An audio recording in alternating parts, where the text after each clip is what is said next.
Tiguans uz jaudas stenda, otra mašina šodien jau 2 litri. Tikko ierakstījām steidžu, iztestējām uz oriģinālā faila. Viņam ir jābūt 140 zirgi, 320 grieze, bet viņam ir 131 un 308. 4x4 tur diezgan smuka mašina. Tas tur mums raksta for motion. Ciemos iebrauca cilvēks. Labi, testējam, skatāmies, kāds būs rezultāts. Stage 1 jau ir iešā. Protams, automāts un visa ekoloģija uz vietas. Tā, testējam tagad čipotu failu.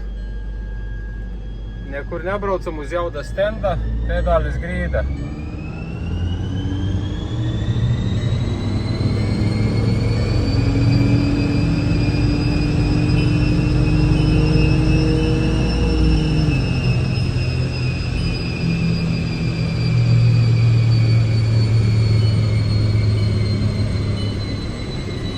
Līdz redzēsim, kāds rezultāts tai mašinai būs. Automāts DSG.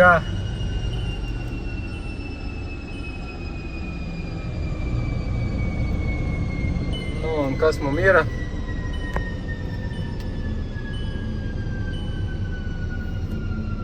$165 zirgi un 413 griezes moments.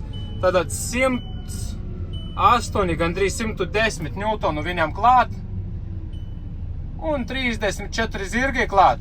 Forši, perfekts rezultāts. Sarkana līnija modificēts, zilā līnija oriģinālais. Tā kā ļoti labs stage atkal priekš Volkswagen V grupēs mašinam, Audi, Volkswagen, Seat, Škodam. Apdzīt mašinu būs ļoti aktuāli un droši, jo distancija aprēķināt var un dažreiz nevar, bet ja mašina ir čipota, tad tu ātrāk to varēsi izdarīt, vai krustojumā izbraukt, vai aplī izbraukt pilsētē, kur lielāki sastrēgumi, tu tiksi visur to ātrāk un jūtīsies drošāk nekā nečipota. Rezultāts ir acīm redzot 30 pāri zirgi un 100 virs 100 vairāk griezes moments. Būs ļoti labi jūtams rezultāts. Paldies par uzmanību, tiekamies vēlāk!